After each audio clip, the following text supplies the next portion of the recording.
नमस्कार मु सुची आपन को वेलकम करुची सुचीस लाइफ रो आउटे फ्रेश वाला कुकिंग वीडियो को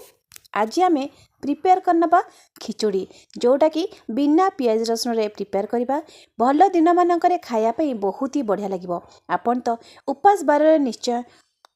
अरुआ भात करके खाऊे जदि आप खिचुड़ी बनैकी खाऊँगी सेटा आपन को बहुत ही बढ़िया लगे खायापी आ मन को शांति भी दब कम परिश्रम भितर बनैकी गोटे बहुत ही बढ़िया आइटमटे खिचुड़ी आ ता संगे बेसी किसी दरकार नहीं केवल बैगणी हो कि टमाटो खटा देकी भी आपण एंजॉय करें। तेज चलतु आज आम प्रिपेयर करना खिचुड़ी को सब ट्रिक को फॉलो करूँ देखिए बहुत ही टेस्टी खिचुड़ी आपड़ प्रिपेयर करेंगे। मो चैनल जदि आपको भल लगुव लाइक शेयर सब्सक्राइब करने को जमा भी भूलें आ ता सहित कमेंट भी निश्चय करूँ। जदि फेसबुक देखुवे तो फॉलो करने को भूलें।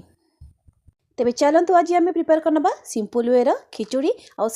आमको दरकार किसी परिबा देखिपे मुझे फ्रेश परिबा नहीं आछि। खिचुड़ी देहपाई भी बहुत भल कारण से सब प्रकार परिबा भी पड़ता है। खिचुड़ी मु जो परिबा गुड़ाक यूज कर सब है अमृतभंडा बीट ता सहित उलकोबी फुलकोबी सीम मटर छुई गाजर कखारू बीन्स टमाटो आलू एतिकी को लेकिन मुझे प्रिपेयर कर चाहिए आपण पसंद अनुसार परिबा दे पारे। एठी जेतिकी क्वांटिटी नेबे मुग डाली तार डबल नियंतु अरुआ चाउल जोटा कि बहुत ही परफेक्ट भाव में आपंकर रेडी हो देखिपे। एठी मु मुग डाली को टिके हल्का भाव में भाजी देछि बिल्कुल भी ताको रेड करके भाजबेनी हल्का भाव ताको भाजी देबे जोटा कि बढ़िया लगे। एठी मु सब परिबा को गोटे साइज रे काटि नेछि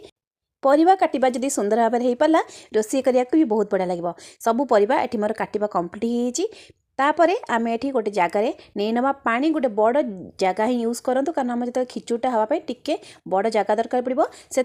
पानी को दे देती पानी भल भाव में गरम हो गला मुझे देनेली 2 ରୁ 3टी तेजपत्र ता सहित किसी गोलमरीच आउ लवंग देनेबा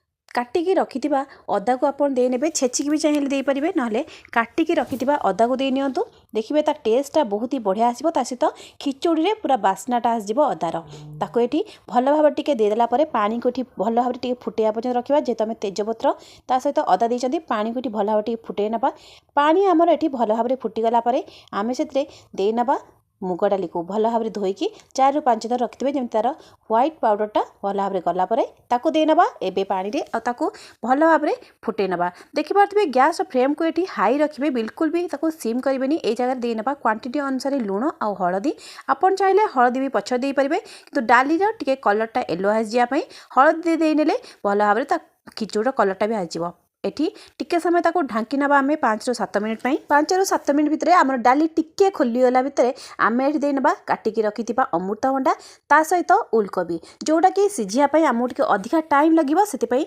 डाली हमर टिके सिझी गला परे आमे ताको दे नबा तापरे ताको पुनी कवर करने की पुनी आ टिके हमर परिबा को सिझे नबा आमर एडी परिबा टिके सिझी गलानी ता सहित डाली भी टिके फिटी गलानी ए जगह आमे कोन करिबा ना धोई के रखिथिबा अरुआ चाउल को दे नबा देखि पारथबे एडी डालीटा मोर पूरा न फिटिले भी 50% खोली गलानी ए जगह अरुआ चाउल को दे नेबिची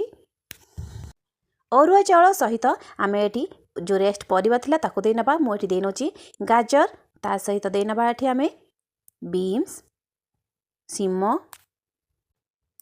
कखारू सबू परिबा को एठी दे नेबे देखिबे एटा खाइया पई बहुत ही बढ़िया लागिबो। आपण चाहिबे जदी भाजी की भी परिबा को दे परिबे किंतु ता टेस्ट के अलगा रहिबो एमिति कंचा परिबा दियंतु देखिबे बहुत ही बढ़िया लागिबो किंतु जेते बेले आपण चाउल दोचंती सेही टाइम रे भी आपण दे देबे परिबा को डाली सहित देले बहुत ही जल्दी आम परिबाटा भी खोली जिवो आ बिल्कुल भी भल भाव में हेबनी पूरा बहुत घांटी जिवो आमर खिचुड़ी सेति सब हो गला परे एठी मु परिबा अनुसार दे नेली आउ थरे लूण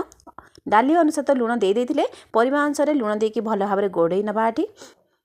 एठी आउ बिल्कुल भी कवर को खोला करेंगे आउ एठी गैस रो फ्लेम को हाई करेंगे जेहेतु आम अरुआ चाउल रे बनाउछंती सांगे सांगे एटा गैस रे कोन देले ना डेक्ची रे लागि जिवो सेति मीडियम रे आमे ताकू दे नबा भल भाव में देखि पारथबे खिचुड़ी हमर एठी 90% हो गलानी आमर खिचुड़ी 90% हो गला परे ताकू भल भाव टिके गोळे नबा एठी देखि पारथबे आउ टिके हमर भल भाव में चाउलटा फिटी गला परे खिचुड़टा कंप्लीट हो जिवो। ए जगह रे आमे काटिकी रखिथिबा टमाटो को दे नबा किछि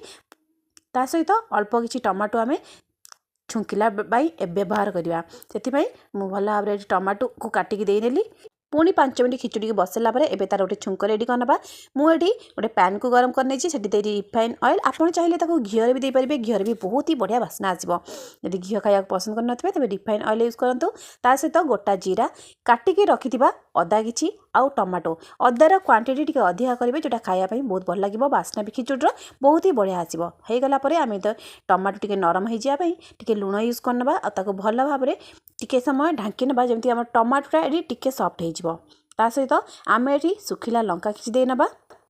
आपण चाहिए कंचा लंका को भी दे पारे मुझे देनेली गोटे स्पून चिली पाउडर ता सहित काटिकी रखिथिबा किछि धनिया पत्र को देना ताको सबू को ये मिक्स करना देखिपे आम टमाटो भल भाव सफ्ट हो ढांकिला एबे आम छुंक को लेकिन खिचुड़ी देना आम खिचुड़ी भी ये पूरा परफेक्ट भाव में सिझिकी रेडी हो छुंक को एबे देना खिचुड़ी रे आउ भल भाव में सांगे सांगे टिके गड़े नहीं कि ढांकी ना बिल्कुल भी बेसी समय फांका रखिबेनी अल्प टिके पानी जदि चाहिए आपण से देने जोटा कि आपड़ जिते खाइबे ना पूरा बालांस हो रेडी होगी देखिपे बिल्कुल भी ना बेसी पानी ना बेसी बहलिया पूरा परफेक्ट भाव में रेडी हो मोर ये खिचुड़ी लास्ट आम ए कि चीनी आउ जीरा पाउडर भी दबा आपड़ चाहिए ये जगह भी घी गोटे चामच गोल पारे जोटा कि बहुत ही बढ़िया बास्ना आसो देखिपे मुझे गोटे स्पून ऐड कर चीनी जोटा कि आमर खिचुड़ी टे टेस्ट को डबल करदेव ता सहित मुझे देनेली जीरा पाउडर आ गरम मसला अल्प भल बास्ना और टेस्ट पाई भल भाव गोले ना ये खिचुड़ी मोर ये पूरा परफेक्ट भाव में रेडी होती गरम गरम खिचुड़ी को आप टमाटो खटा हो कि बैगणी सहित खातु बहुत ही बढ़िया लगे धनिया पत्र को फाइनाली दे देकी मुझे कंप्लीट करनेली खिचुड़ी जदि मो रेसिपी आपको भल लगी लाइक शेयर सब्सक्राइब निश्चय करेंगे रोची नमस्कार।